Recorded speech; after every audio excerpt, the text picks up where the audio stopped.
वह मेरे सामने खड़ी आईने में खुद को देख रही थी और तैयार हो रही थी। उसने कहा, तुम तो कहते थे तुम्हारी पत्नी बड़ी ही सख्त मिजाज है, लेकिन उसने तो हमें इतने प्यार से दावत दी है।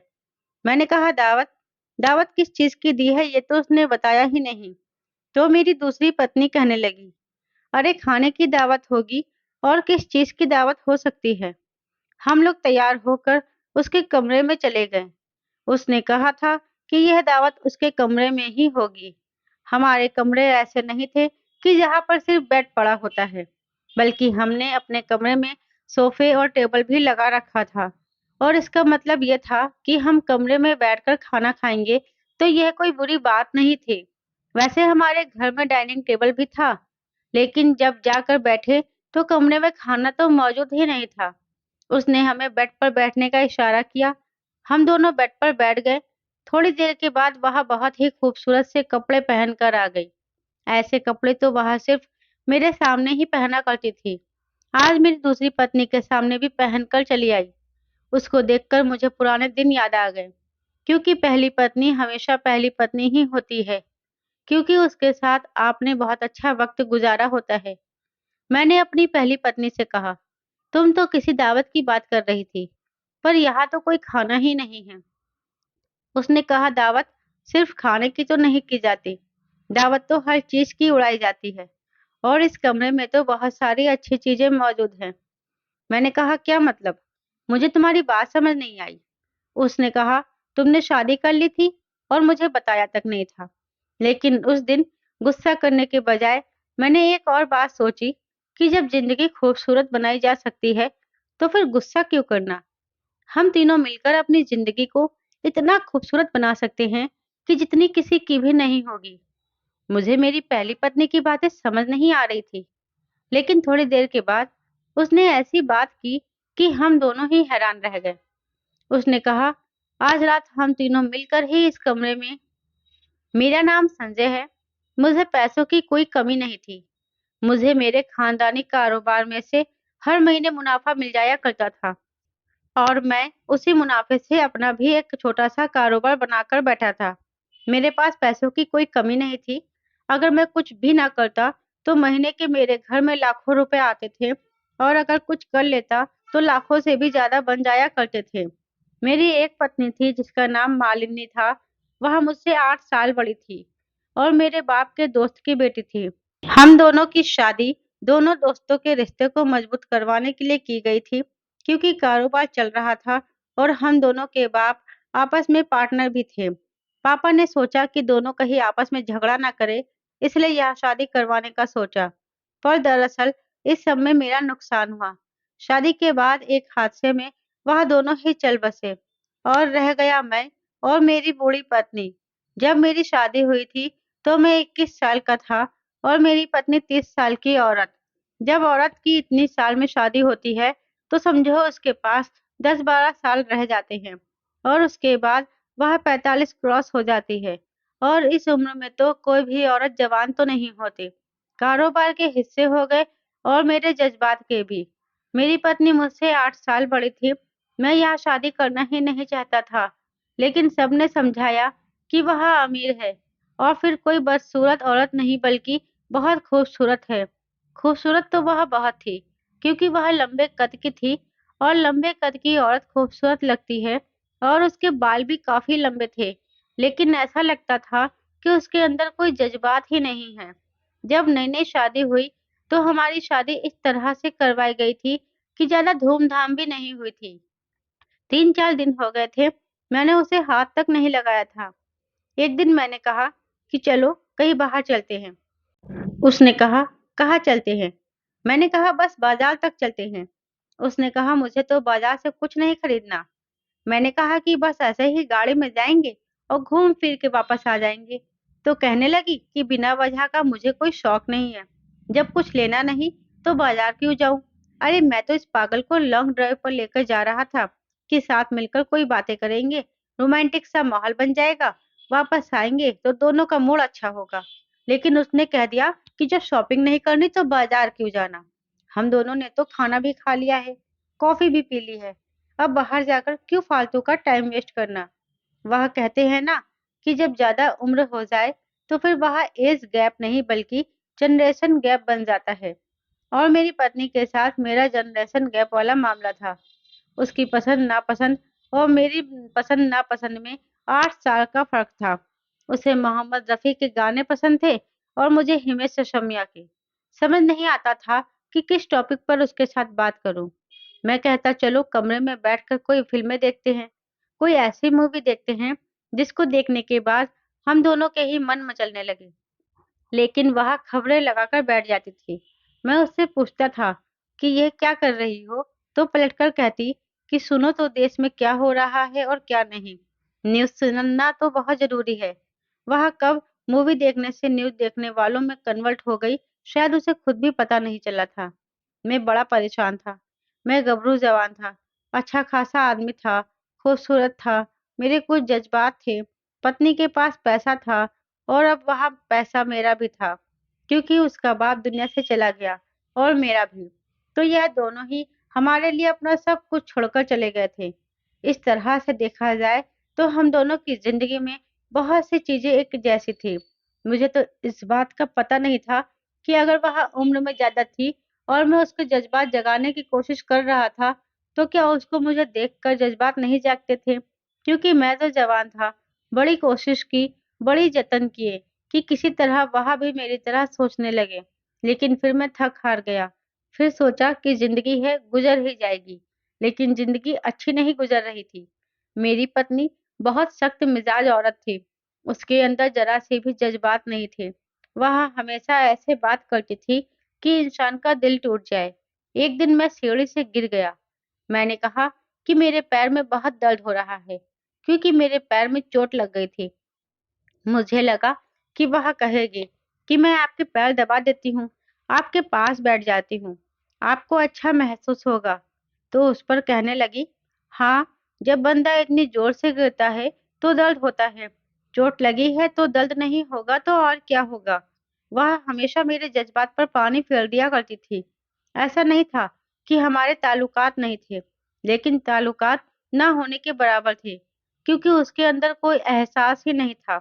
बस वह अपने फर्ज पूरे करती थी और फिर भगवान ने हमें औलाद भी दी। लेकिन 6 महीने बाद ही वह बच्चा नहीं रहा।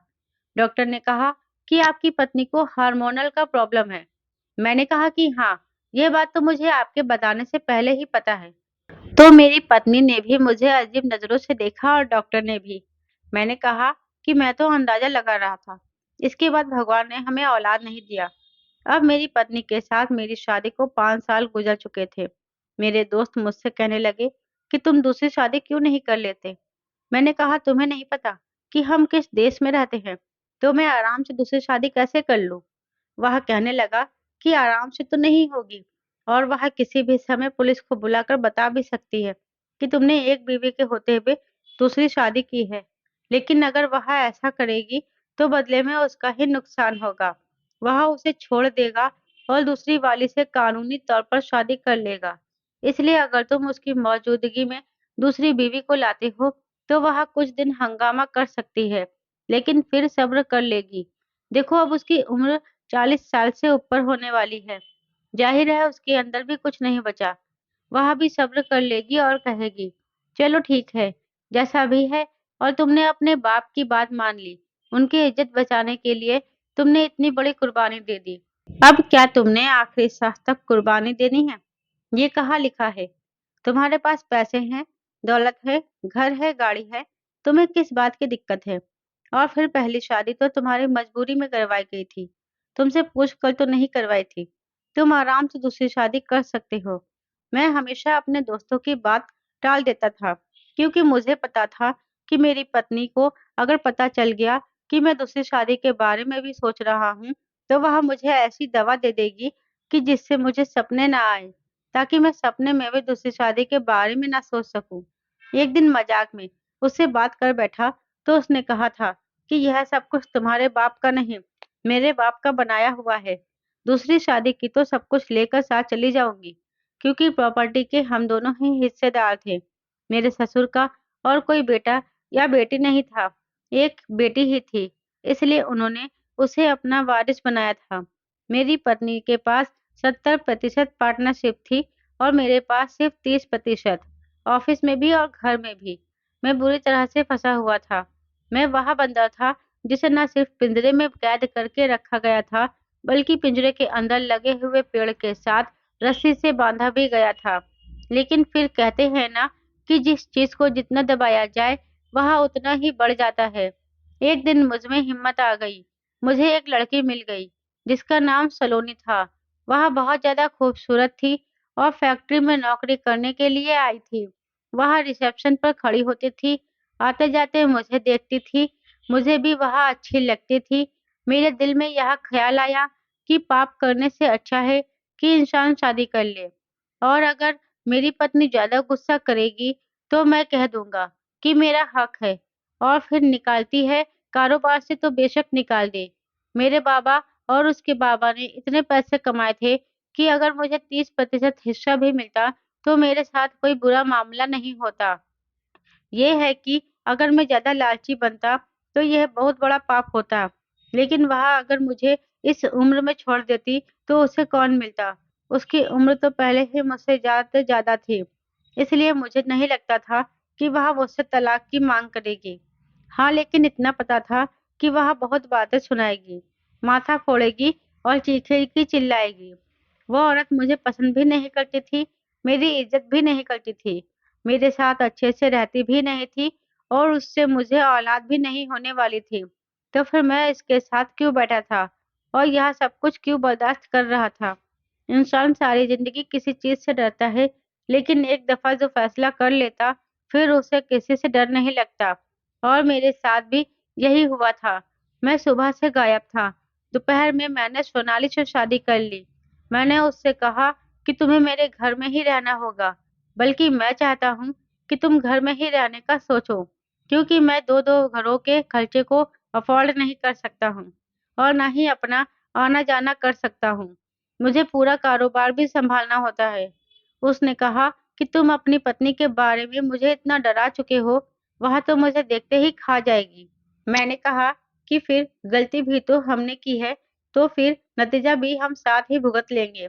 मैं अपनी दूसरी पत्नी को लेकर घर चला गया। मैंने दरवाजे पर दस्तक दी।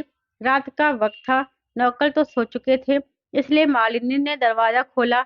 जैसे ही उसने देखा, वही फिल्मों वाला सीन हुआ। वह हैरान रह गई। उसने कहा कि ये कौन है? तो मैंने कहा कि मेरी बात आराम से सुन लो, हम दोनों ने शादी कर ली है।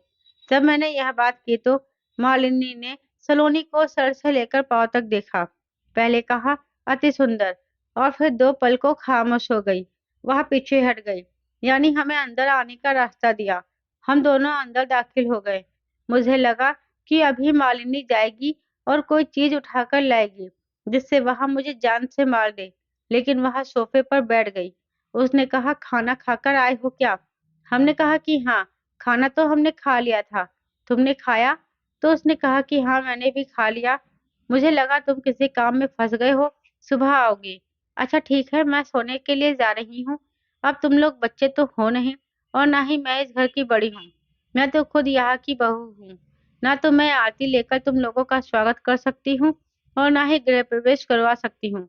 अगर तुम्हें इस तरह की कोई रस्म करनी है तो तुम अपनी पत्नी के साथ खुद ही कर लो। जब वह ऐसी बातें कर रही थी तो मेरे दिल को थोड़ा थोड़ा सुकून आ रहा था। मुझे अच्छा लग रहा था वह इस तरह की बातें कर रही थी, क्योंकि मैंने तो सोचा था कि वह मेरा गला ही दबा देगी। मैंने कहा बिल्कुल, तुम मेरी पत्नी हो और हमेशा रहोगी। अगर मैंने दूसरी शादी की है, इसका मतलब यह नहीं कि मैं तुम्हें छोड़ दूंगा। मालिनी ने कहा, वहाँ तो तुम वैसे भी नहीं छोड़ सकते। मुझे ऐसा लगा कि जैसे उसने यह बात गुस्से से कही है, लेकिन अभी भी उसके चेहरे पर मुझे गुस्सा तलाश करने पर भी मुझे नहीं मिल रहा था, बल्कि वह थोड़ी सी नॉर्मल थी। या तो वह अपने ऊपर कंट्रोल कर रही थी, और या फिर उसे इस बात से कोई फर्क ही नहीं पड़ता था। यह सवाल हमेशा मेरे लिए पहले ही बना रहा कि मेरे साथ अच्छे से रहती भी नहीं थी, मुझे प्यार भी नहीं करती थी। लेकिन जब मैं कहता था कि किसी और से शादी कर लूंगा, या काश मेरी शादी किसी और से हुई होती, या मजाक में कह देता था कि एक और शादी कर लूं, तो मुझे ऐसे ऐसे तेवर दिखाती थी कि मैं हैरान रह जाता था। खाना भी नहीं है और किसी को देना भी नहीं है। वैसे तो कोई भी मर्द औरत की सोच को समझ नहीं सकता। मैं तो अपनी पत्नी को इतने सालों में भी समझ नहीं पाया था, पर एक बात का मुझे विश्वास था कि उसका रिएक्शन कभी भी अच्छा नहीं हो सकता। फिर यह कैसे हो गया? इतना कहकर वह वहां से चली गई। मैंने तो ऐसे गहरी सांस ली जैसे सर से बाला टली।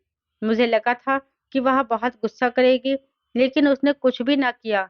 ये बात मुझे हजम नहीं हो रही थी, लेकिन मैंने महसूस किया था कि उसने पहले सलोनी को बहुत गौर से देखा था, जैसे उसके वजूद का जायजा ले रही थी, और उसके बाद ही उसका गुस्सा ठंडा हो गया।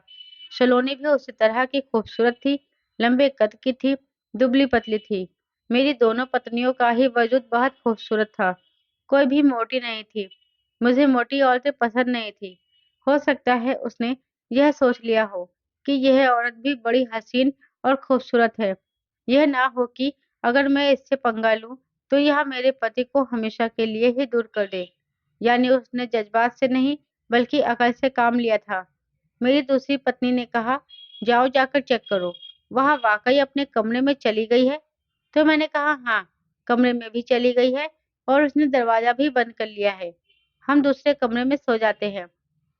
मैं सोच रहा था कि शायद इस दफा मेरी किस्मत अच्छी है। अब हर दफा तो मेरी किस्मत बुरी नहीं हो सकती। पहले मेरी किस्मत का खेल था कि मालिनी से मेरी शादी हो गई थी, जबकि वह मुझसे इतनी बड़ी थी और मेरी उससे कुछ सोच भी नहीं मिलती थी। और फिर मैं भी सोचने लगा कि दोनों ही मेरी पत्नी हैं, दोनों को साथ रख लूंगा।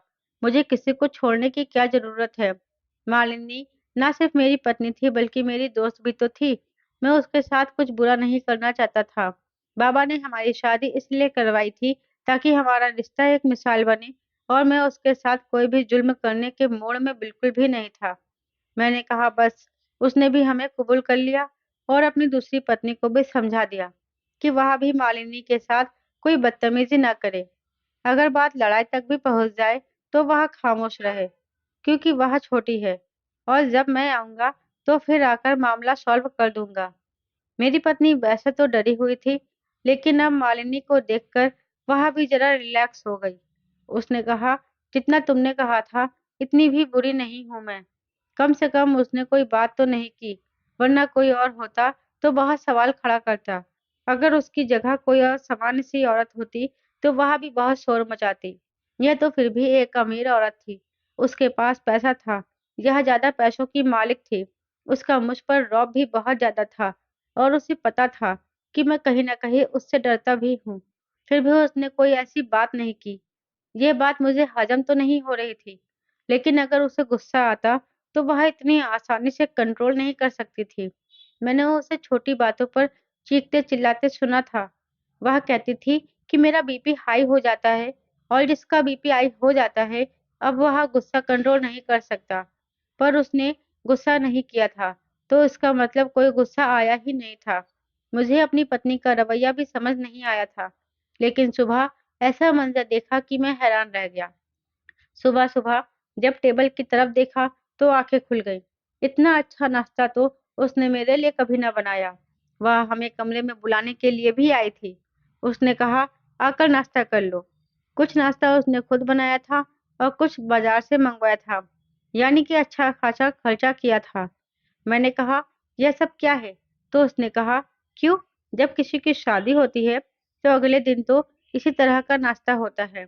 तुमने मुझे अपनी शादी की दावत में तो शामिल नहीं किया, और रिसेप्शन करने का भी ज़्यादा कोई इरादा नहीं है। इसलिए सोचा कि एक समय का अच्छा खाना बनवा दूँ। मैंने कहा, तुमने किया यह सब कुछ? उसने कहा, और कौन करता? आपकी शादी है तो मुझे ही तो करना था, और तुम्हारा है ही कौन ही मेरे अलावा। मेरा दिल किया कि मैं अपनी पहली पत्नी को गले से लगा लूं और उसका शुक्रिया अदा करूं, लेकिन इतने में मैंने अपनी दूसरी पत्नी के बारे में सोचा तो ऐसा नहीं किया। और वैसे भी मैं बाद में भी तो उसके कमरे में जा सकता था। मैंने हमेशा से ही उसे प्यार करने की कोशिश की थी। जिसने प्यार नहीं किया था, वह मैं नहीं था। उसने मेरी पत्नी को देखा और कहा, वह बहुत चमक आया है तुम्हारे चेहरे पर। जब शादी हो जाती है, तो अगले दिन एक खास किस्म का चमक होता है। वह नजर आ रहा है। आओ बैठो, नाश्ता करते हैं। मुझे मेरी पत्नी ऐसी लगती तो नहीं थी, जिस तरह से वह पेश आ रही थी। मामला बहुत अजीब होता जा रहा था, लेकिन वह भी हमारे साथ बैठ गई और हम सब ने मिलकर नाश्ता किया। उसने सलोनी से कहा, तुम नई नई दुल्हन हो, तो 6 महीने तक तुम कोई काम मत करना, क्योंकि जब मैं इस घर में आई थी, तो मैंने भी ऐसा ही किया था। फिर उसके बाद मेरे बाबा इस दुनिया से चले गए। फिर मुझे सब कुछ सँभालना पड़ गया और तुम्हारे पति के बाबा भी दुनिया से चले गए थे। वह मेरी पत्नी को पुरानी बातें और कहानियाँ सुनाने लगी। मुस्कुराते हुए उसे सारी-सारी बातें बता रही थी, यानी कि उसे एक पल के लिए भी बोर नहीं होने दे रही थी। मेरी पत्नी भी उसके साथ हँसी-मज़ाक करती, बातें करती। वह उसे मेरी पसंद-नापसंद के बारे में भी बता रही थी और हमारी ज़िंदगी में होने वाले 2-4 ऐसी बातों के बारे में भी बता रही थी, जिसमें हम लोग काफ़ी खुश थे। पूरा दिन इसी तरह से गुज़र गया। दोपहर में भी मालिनी ने ही खाना बनाया और बहुत अच्छा खाना बनाया। शाम में वह जिद करने लगी कि मैं अपनी दूसरी पत्नी को लेकर नए कपड़े पहनकर बाजार चला जाऊं। हमारे इलाके में एक आइसक्रीम पार्लर बना था। मालिनी की जिद थी कि मैं सलोनी को लेकर वहां चला जाऊं, ताकि वहां बैठकर दोनों साथ में अच्छा वक्त भी गुजार दे। मैं जाना तो नहीं चाहता था, क्योंकि मैं अपनी पत्नी से शर्मिंदा हो रहा था। कहीं वह यह सब कुछ मुझे शर्मिंदा करने के लिए तो नहीं कर रही थी। फिर धीरे-धीरे उसकी बातों से लगने लगा कि ऐसी कोई बात नहीं थी। वह बिल्कुल नॉर्मल थी। शायद उसने इस बात को कबूल कर लिया था, जैसे ज़िंदगी भर उस पर किसी और जज़्बे का असर नहीं हुआ। शायद इस बात का भी उस पर कोई असर नहीं हुआ था, क्योंकि वह बिल्कुल भी जज़्बाती नहीं थी। यह बात तो मेरे दिमाग में अब आई कि जब उस पर मेरी मोहब्बत का असर नहीं हुआ, तो यह नफ़रत और सौतन का भी उस पर असर नहीं करेगा, क्योंकि मोहब्बत से बड़ा तो कोई जज़्बा नहीं होता। वह नॉर्मल हो गई और हम सब नॉर्मल हो गए हैं। वह मेरी पत्नी की बहुत तारीफ़ करती थी, कहती थी कि वह बहुत खूबसूरत है, प्यारी है, दुबली-पतली है, बिल्कुल किसी मॉडल की तरह लगती है। उसका वजूद मॉडल जैसा था। उसने अपने आप को बहुत फिट रखा हुआ है। अच्छी बात है। मैं हैरान था कि मेरी पहली पत्नी ने मेरी दूसरी पत्नी को कुछ भी न कहा और मुझे कोई ताने भी नहीं दिए। वह तो हमारे रोमांस को सपोर्ट कर रहे थे। हमारे लिए खुद ऐसे मौके बना रही थी कि हमारी ज़िंदगी खूबसूरत हो जाए। कभी कहती पत्नी को लेकर आइसक्रीम खाने या फिर पार्लर चले जाओ, तो कभी कहती बाहर कितना अच्छा मौसम है, पत्नी के साथ बैठो। कभी कहती तुम लोग सैर करने को नहीं जाते, हनीमून पर कब जाओगे? जब हमारी शादी हुई थी, तो हमारे बड़े ज़िंदा थे, इसलिए हमने यहाँ सब कुछ नहीं किया था। नहीं तो वह कहते कि हम लोग बेशर्म हैं। लेकिन अब तो बड़ा भी कोई नहीं है। जाना चाहे तो जा सकते हो। मैं भी खुश हो रहा था, क्योंकि मेरी ज़िंदगी में अगर सुकून आ रहा था, तो मुझे और क्या चाहिए था। मर्दों को अपनी ज़िंदगी में सुकून ही चाहिए होता है। इस बात से कोई फ़र्क नहीं पड़ता कि उसको सुकून देने वाली कैसी है। अगर यही सब कुछ मेरी पत्नी मेरे साथ करती, तो शायद मैं दूसरी शादी कभी नहीं करता। मैं तो इस बात पर हैरान था कि जब उसने मेरे साथ यह सब कुछ नहीं किया, तो अब मुझे दूसरी पत्नी के साथ यह सब कुछ करने के मशवरे कैसे दे रही थी। इसका मतलब कि वह इन चीज़ों को समझती थी, तो फिर उसने खुद मेरे साथ यह वक़्त क्यों नहीं गुज़ारा? मैं काफ़ी दिन से अपनी दूसरी पत्नी के कमरे में ही सो रहा था, तो आज पहली पत्नी के कमरे में आ गया। मुझे देखकर वह ऐसे हैरान हुई कि जैसे मैंने तो यह कभी आना ही नहीं था। उसने कहा, "आप यहाँ पर क्या कर रहे हैं?" मुझे तो लगा सलोनी के साथ होंगे। मैंने अपना कोट उतारकर एक तरफ रखा और रात वाले कपड़े उठाकर बाथरूम की तरफ जाने से पहले उससे इतना कहा कि क्यों? तुम भी तो मेरी पत्नी हो, क्या मैं अपने ही कमरे में नहीं सो सकता? तो उसने कहा, हाँ, हाँ, क्यों नहीं सो सकते? मैं कपड़े बदलकर वापस आया, तो वो बेड पर लेट चुकी थी। मुझे तो अब वह पहले से ज़्यादा अच्छी लग रही थी, क्योंकि जैसा मैं चाहता था, उसने वैसा ही किया था। मुझे उसके हुस्न पर मोहब्बत नहीं, लेकिन उसके रवैये पर प्यार ज़रूर आ रहा था कि उसने कितने अच्छे तरीके से मेरी दूसरी पत्नी को कबूल कर लिया। उसका दिल भी लगाया, खाने-पीने की चीज़ें भी बना रही थी और घर को भी सँभाल रही थी। उसका इतना हक तो था कि मैं भी उससे अपनी मोहब्बत जताऊँ। मैं भी जाकर बिस्तर के दूसरे किनारे पर लेट गया। मैंने उसके हाथ पर हाथ रखा। उसने कहा, "क्या बात है?" मैंने कहा, "तुम बहुत अच्छी हो।" मैं ज़रा-सा आगे बढ़ा कि उसने ऐसी बात कह दी कि मैं हैरान रह गया। उसने कहा, "मुझे नींद आ रही है" और वह मुँह फेर के फ़ौरन ही सो गई। मैं उसको इतने सालों से जानता था। वह ऐसी नहीं थी। उसकी हर एक हरकत को मैं समझता था। और वह मेरी हरकत को अभी भी न समझती, तो कब समझती? जब 5 साल आप अपनी पत्नी के साथ गुज़ारते हैं, तो यहाँ सब कुछ बिल्कुल सामान्य हो जाता है। लेकिन वह जानबूझकर सो गई थी। लेकिन वह मेरे पास नहीं आना चाहती थी। शायद उसके अंदर अभी भी गुस्सा था। मैं यह बात समझ सकता था। मैं भी खामोश हो गया और सो गया। लेकिन इस बात से मेरी दूसरी पत्नी को परेशानी थी। उसने कहा, अभी-अभी हमारी शादी हुई है। 1-2 महीने तो सिर्फ लगातार मेरे साथ ही गुज़ारो। उसके बाद यह इंसाफ परिस्थितियाँ कीजिएगा। मैंने कहा, देखो, तुम मेरी पत्नी हो, तो वह भी मेरी पत्नी है। हमारी बहस हो गई और इस बात का खबर मालिनी को हो गई। मालिनी ने कहा, मेरे लिए अपनी दूसरी पत्नी से झगड़ा करने की ज़रूरत नहीं है। वैसे भी मैंने कुछ ऐसा सोचा है कि जिसके बाद इस घर में कभी कोई झगड़ा होगा ही नहीं और आपको भी कभी यह नहीं सोचना पड़ेगा कि मेरी तरफ से इंसाफ हो रहा है या नहीं। मैंने कहा, ऐसा क्या सोच लिया तुमने? तो उसने कहा, वह मैं आपको बाद में बताऊँगी। अभी जाइए, अपनी पत्नी को मनाइए। आपको पत्नी को मनाना तो आता है ना? उसने ऐसा सवाल किया तो मैं हैरान रह गया। मैंने कहा, मुझे क्या पता किसी को कैसे मनाया जाता है। तुम तो आज तक कभी मुझसे नाराज़ ही नहीं हुई। नाराज़ होना, मनाना, इससे भी मोहब्बत बढ़ती है।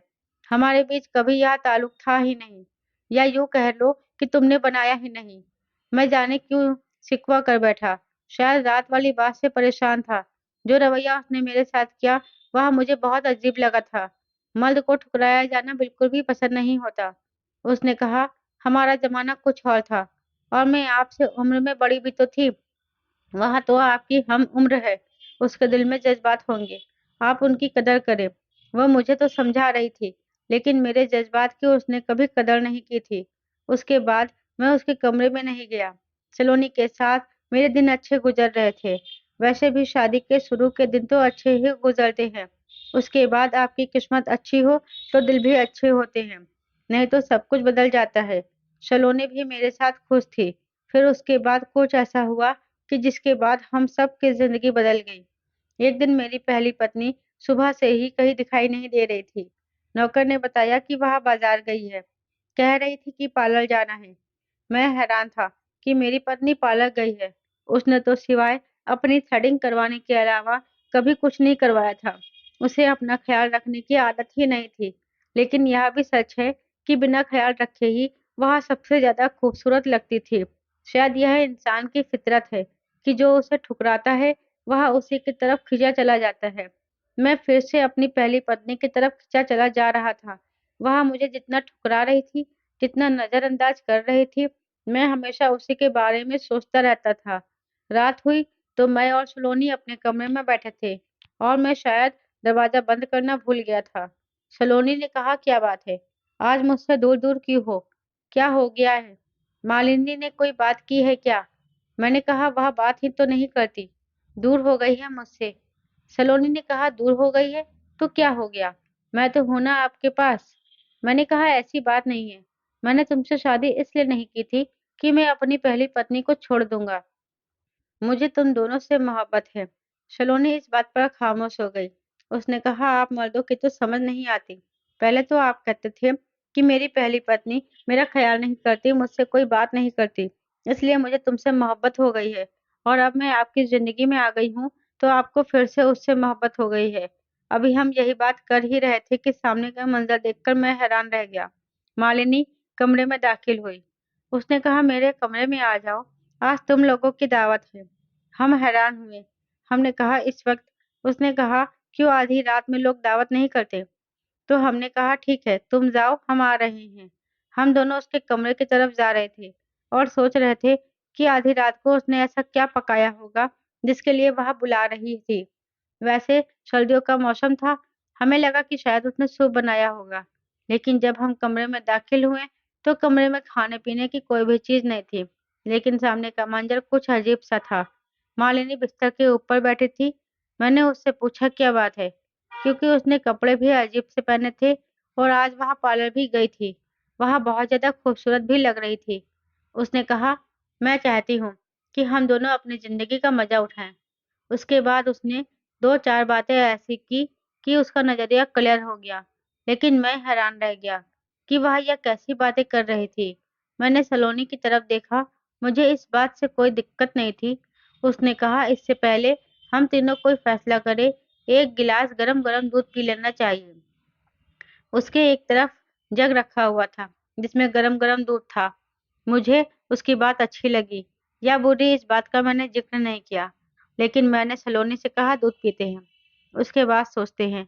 हमने अपने-अपने गिलास में दूध डाल लिया और मालिनी ने अपने लिए भी दूध डाल लिया था।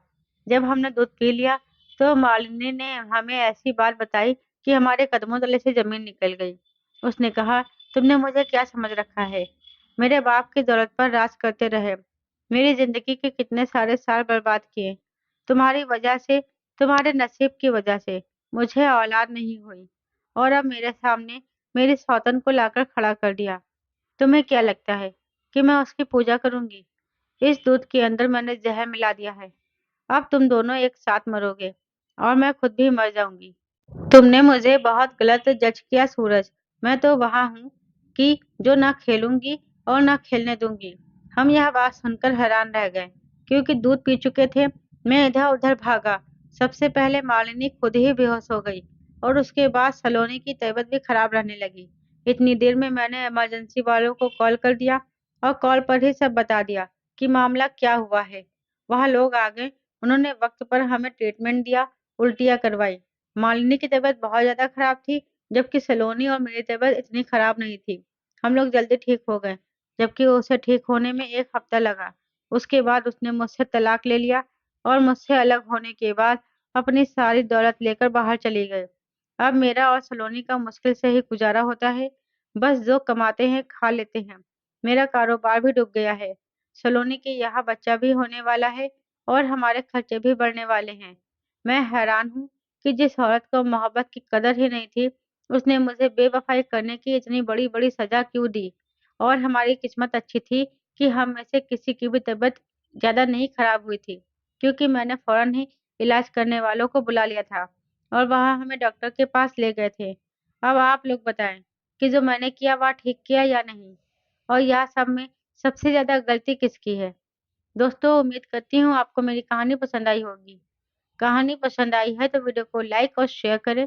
चैनल पर नए हैं तो चैनल को सब्सक्राइब जरूर करें। साथ ही बेल आइकन को प्रेस करें, जिससे वीडियो की अगली अपडेट सबसे पहले आपको मिले।